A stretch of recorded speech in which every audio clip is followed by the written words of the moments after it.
오늘 본문 마지막 내용이 이렇게 되어 있습니다. 15절을 보시죠. 공회 중에 앉은 사람들이 다 스데반을 주목하여 보니 그 얼굴이 천사의 얼굴과 같더라. 여기 공회 중에 앉은 이 사람들은 이스라엘의 종교와 정치를 이끌어가는 지도자들입니다. 당시 이들은 날아가는 새도 떨어뜨릴 만한 권력을 가지고 있었습니다. 이들에 의하여 예수님께서 십자가에 못 박혀 죽으셨으니까요. 물론 예수님은 이들보다 힘이 부족해서 억울한 죽음을 당하신 건 아닙니다.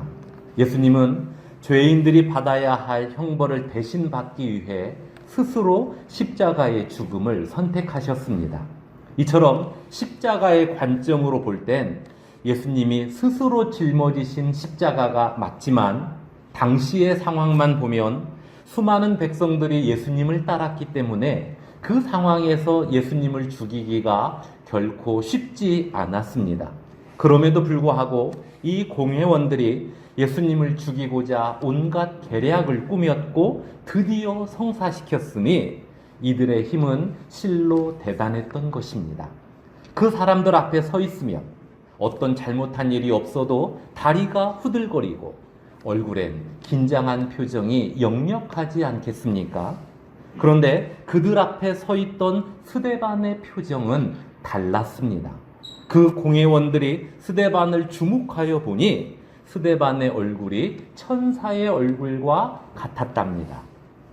그 현장이 어떤 상황이었을까요? 어떤 상황이었기에 스데반의 얼굴이 천사의 얼굴처럼 보였을까요? 이 내용을 살피기 전에 여러분 스스로에게 질문을 한번 해보십시오. 여러분 얼굴에 묻어있는 표정에서 사람들은 무엇을 느낄까요? 평온함, 고집스러움, 기쁨, 외로움, 걱정, 당당함, 슬픔? 얼굴에 나타난 표정은 내면의 거울과도 같다. 즉, 내면에 있는 것이 얼굴에 나타난다는 말이 있는데 사람들은 여러분 얼굴 표정에서 무엇을 발견할까요? 북아메리카 원주민들의 입을 통해 전해 내려온 흑백 랑리라는 이야기가 있습니다. 먼 옛날 어느 나라에 흑백 랑리라는 마을이 있었답니다. 그 마을 사람들은 마음속에 늑대 2마리를 키웠습니다. 하얀 늑대와 검은 늑대.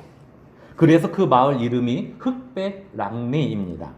하얀 늑대는 이해와 용서를 먹으며 자랐고 검은 늑대는 질투와 분노를 먹으면서 자랐습니다.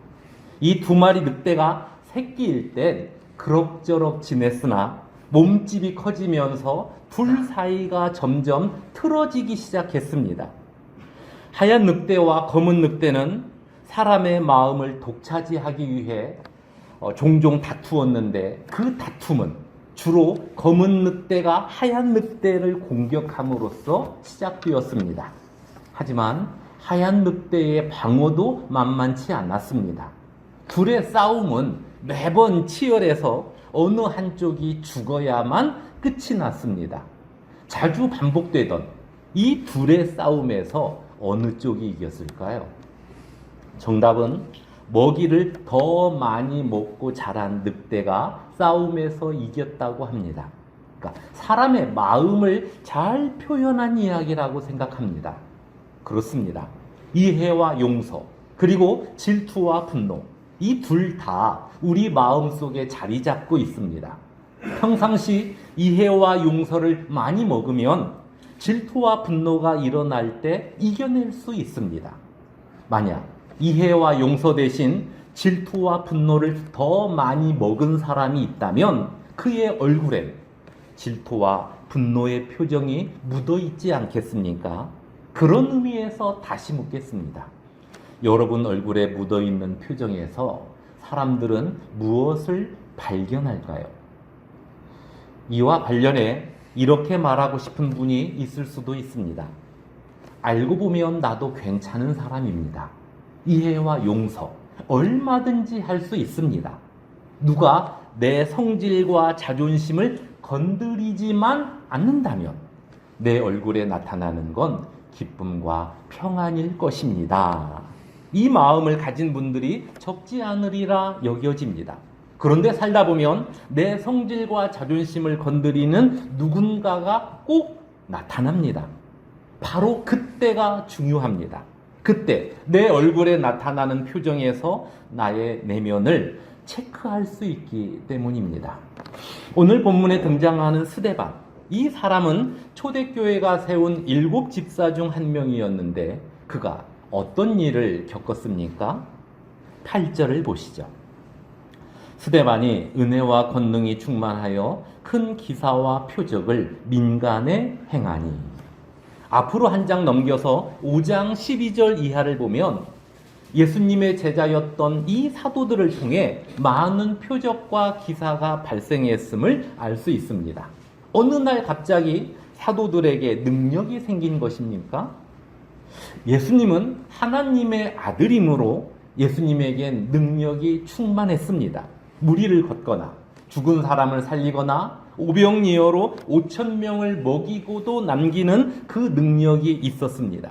하지만 예수님의 제자들은 능력자가 아닙니다. 그들에게 나타난 능력은 하나님께서 일시적으로 주신 표적입니다. 그들을 통해 일하시는 하나님이 어떤 분이신지를 알게 하려는 목적으로 하나님은 그들을 통해 일시적인 표적과 기사를 나타내 보이셨습니다. 비록 일시적인 표적이었지만 하나님께서 주신 표적이었기에 그것을 가까이에서 경험한 자들에겐 놀라운 일로 기억됩니다. 그래서 어떤 일들이 있었습니까? 5장 15절을 보시죠. 심지어 병든 사람을 메고 거리에 나가 침대와 요 위에 누이고 베드로가 지날 때에 혹 그의 그림자라도 누구에게 덮일까 바라고. 그리고 이어지는 16절에는 예루살렘 부근에 수많은 사람들도 모여 병든 사람과 더러운 귀신에게 괴로움을 받는 사람을 데리고 와서 다 나음을 얻으니라. 그러니까 이 표적이 스데반 집사를 통해서도 나타나도록 하나님께서 일하신 것입니다. 비록 일시적인 표적이지만 스데반은 자신을 통해 일하시는 하나님의 능력을 경험하면서 감사와 기쁨으로 충만했을 것입니다. 그때 어떤 일이 발생했습니까? 오늘 본문 6장 9절을 보시죠. 이른바 자유민들, 즉 구레네인, 알렉산드리아인, 길리기아와 아시아에서 온 사람들의 회당에서 어떤 자들이 일어나 스데반과 더불어 논쟁할세. 여기 자유민들, 즉 구레네인, 알렉산드리아인, 길리기아와 아시아에서 온 이 사람들은 유대인의 혈통을 가지고 있으나 각 나라로 흩어져 살던 사람들입니다. 이들을 가리켜 헬라파 유대인이라고 칭합니다. 헬라파 유대인들 중에 예수 그리스도를 믿고 그리스도인들이 된 사람들도 제법 많았는데 그 대표적인 사람들이 지난주 본문에서 등장했던 7 집사들이었습니다. 스데반 집사도 헬라파 유대인이었습니다. 하지만 모든 헬라파 유대인이 예수 그리스도를 믿은 건 아니었습니다. 9절에 등장한 이들은 헬라파 유대인들 중에서 예수 그리스도를 믿는 사람들이 발생했다는 이 상황에 대하여 도저히 이해할 수 없다고 여긴 헬라파 유대인들입니다.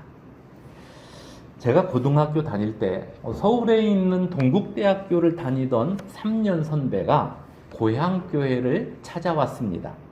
그 형님이 저희 후배들 앞에서 이런 이야기를 했습니다.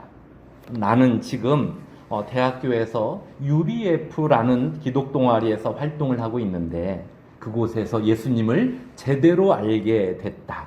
그 동아리는 다른 기독동아리보다 훈련 강도가 매우 세다. 그 동아리에서 훈련받은 내용으로 요즘 전도하고 있는데 힘들지만 기쁜 하루하루를 보내고 있다. 봐라, 내 얼굴에 기쁨이 보이지? 그러니까 그 말을 하는 선배의 얼굴을 자세히 보니 정말 얼굴에서 빛이 났습니다. 그때 생각했습니다. 훈련 강도가 센 기독 동아리에서 활동한다더니 우리들의 열정과는 차원이 다른 열정을 가지고 있구나. 그러니까 이처럼 상황이 힘들거나 훈련의 강도가 높으면 열정도 함께 커지게 되어 있는데 헬라파 유대인들이 그 경우와 비슷했습니다. 고국을 떠나 낯선 이방인들과 섞여 사는 그 환경에서 신앙을 지켜야 했기에 그들은 고국에 남아있는 유대인들보다 더 뜨거운 유대교 신앙을 가지고 있었던 것입니다. 그런데 처지가 같았던 헬라파 유대인들 중 다수가 예수 그리스도를 믿는다며 그리스도인들의 무리로 갈아탄 것을 보고 충격을 받은 것입니다. 타국에 살면서도 성전과 율법을 위해 온 삶을 바쳤던 동료들이 갑자기 예수 그리스도를 믿겠다며 방향을 틀었으니 이 상황은 납득이 되지 않을 뿐만 아니라 가만히 있을 수 없는 상황이었습니다. 그래서 그들이 스데반과 더불어 논쟁을 한 것입니다. 왜 예수를 믿는다고 하는 것이냐? 우리에겐 성전이 있고 율법이 있지 않느냐? 그러면 됐지. 갑자기 예수는 왜 믿는다고 난리를 치느냐? 정말 예수를 믿어야 하는 것이냐? 그 이유를 말해보라. 이러한 무리들과 스데반이 논쟁을 했는데 그 결과가 어떻게 되었습니까? 10절. 스데반이 지혜와 성령으로 말함을 그들이 능히 당하지 못하여. 그러니까 이 내용은 단순히 스데반의 언변이 좋았다는 의미가 아닙니다. 스데반이 율법의 내용과 그 중에서도 성전이 언급된 내용을 조목조목 설명하면서 율법과 성전이 가리키는 바가 곧 예수 그리스도임을 논리적으로 잘 풀어냈다는 이야기입니다. 스데반이 설명한 그 내용에 대하여 헬라파 유대인들이 반박하지 못했다는 의미입니다. 이에 그들이 어떻게 했습니까? 11절과 12절을 보시죠. 사람들을 매수하여 말하게 하되 이 사람이 모세와 하나님을 모독하는 말을 하는 것을 우리가 들었노라 하게 하고 백성과 장로와 서기관들을 충동시켜 와서 잡아가지고 공회에 이르러. 그러니까 사람들을 매수하여 거짓 증인을 세우고 또 종교 지도자들을 충동하여 스데반을 잡아가도록 만든 이 사람들이 누구입니까? 헬라파 유대인이라는 공통 분모를 가진 사람들입니다. 하지만 이젠 예수 그리스도를 믿고 전한다는 이유로 적이 되어버린 사람들입니다. 그들로 인해 스데반이 공회 앞에 서게 된 것입니다. 만약 여러분이 스데반의 입장이라면 이 상황에서 어떻게 하시겠습니까? 나는 저 사람들과 함께 하나님의 말씀을 가지고 서로 변론한 것뿐인데 저 사람들이 지금 거짓말로 나를 모함하고 있다며 항변하시겠습니까? 객관적으로 볼 때 스데반이 억울한 일을 당했습니다. 일반적으로 사람들은 억울한 일을 당하면 목소리가 커집니다. 얼굴 표정에서 여유를 찾아보기가 쉽지 않습니다. 스데반은 어떠했습니까? 예수님을 믿지 않는 헬라파 유대인들이 거짓 증인을 내세워 스데반을 공회에 세우자 다음 주 본문인 7장에서 대제사장이 스데반에게 묻습니다. 이것이 사실이냐? 그러니까 너를 고소한 저 사람들의 주장이 맞느냐는 질문을 합니다. 그러자 스데반이 2절부터 53절까지 긴 내용으로 말을 하는데 아브라함에서부터 시작하여 솔로몬이 지은 성전에 대한 내용에 이르기까지 길게 설명합니다. 그 설명을 하기 전 스데반의 얼굴이 어떠했습니까? 스데반의 얼굴이 천사의 얼굴과 같았습니다. 그러니까 예수님을 믿지 않는 헬라파 유대인들이 거짓 증인을 만들어 스데반을 공회에 세운 이 상황에서 스데반의 얼굴이 울그락불그락하지 않았다는 의미입니다. 혹시 속으론 부글부글 끓었으나 그 속마음을 잘 다스려서 겉으로 표현하지 않았다는 의미입니까? 아닙니다. 비록 억울한 일을 당했으나 스데반의 내면은 이미 예수 그리스도의 은혜로 충만했다는 의미입니다. 이로 인해 억울한 일도 다른 사람들의 거짓된 모습도 스데반의 내면을 흔들지 못한 것입니다. 그래서 스데반의 얼굴이 천사의 얼굴처럼 보였던 것입니다. 미국의 유명한 목회자요 저술가인 고든 맥도날드 목사님이 쓴 내면 세계의 질서와 영적 성장이라는 책이 있습니다. 그 책에서 고든 맥도날드 목사님은 함몰 웅덩이 증상이라는 용어를 사용했습니다. 일명 싱크홀 신드롬입니다. 어느 날 갑자기 땅이 푹 꺼져서 커다란 구멍이 생긴 그 이유를 조사해 봤더니 지하에 흐르고 있던 물이 다른 곳으로 새어나가면서 그곳에 공백이 생긴 것입니다. 그로 인해 땅속에선 이미 서서히 붕괴되고 있는데 그것을 모르고 지상에 높은 건물을 세우다 보니 그 하중을 견디다 못해 땅이 푹 꺼지게 된 것입니다. 고든 맥도날드 목사님은 이 함몰 웅덩이 증상을 우리의 인생에 비유했습니다. 아무 일 없이 잘 진행되던 우리 인생도 어느 날 갑자기 주저앉을 수 있다는 이야기입니다. 사람에게는 내면 세계와 외면 세계가 있는데 내면 세계는 일상에서 나타나는 삶의 모습이나 무엇을 선택하는 기준에 있어서 올바른 신앙인의 모습이 나타나도록 평상시 하나님과의 관계를 깊이 맺는 영역이요. 외면 세계는 신앙인의 삶을 생각하지 않은 채 주어진 일과 소유와 쾌락과 대인관계에 치중하면서 성공, 인기, 재물, 미모에만 관심을 두는 영역이라고 표현했습니다. 이렇게 두 영역이 있는데 내면 세계에는 관심이 없고 외면 세계에만 치중하는 사람에게서 이 함몰 웅덩이 증상이 나타난다고 했습니다. 달리 표현하면 신앙인이라 할지라도 외면 세계에만 치중했을 때 언제 싱크홀이 발생할지 모르며 또 누군가에 의해 자존심이 건드려지거나 억울한 일을 만나면 천사의 얼굴은커녕 부글부글 끓는 속마음으로 인해 일그러진 표정이 얼굴에 그대로 나타나게 된다는 이야기입니다. 이 상황을 스데반 집사에게 적용해 본다면 스데반은 일상에서 나타나는 삶의 모습이나 무엇을 선택하는 기준에 있어서 올바른 신앙인의 모습이 나타나도록 평상시 하나님과의 관계를 깊이 맺어가는 이 부분에 치중하였고 그로 인해 외부의 환경이 그의 마음을 지배하지 못했던 것입니다. 그래서 스데반의 얼굴이 그를 모함하고 공격하는 사람들 앞에서조차 천사의 얼굴처럼 나타났는데 이 모습이 스데반에게서만 나타날 수 있는 스데반 고유의 얼굴일까요?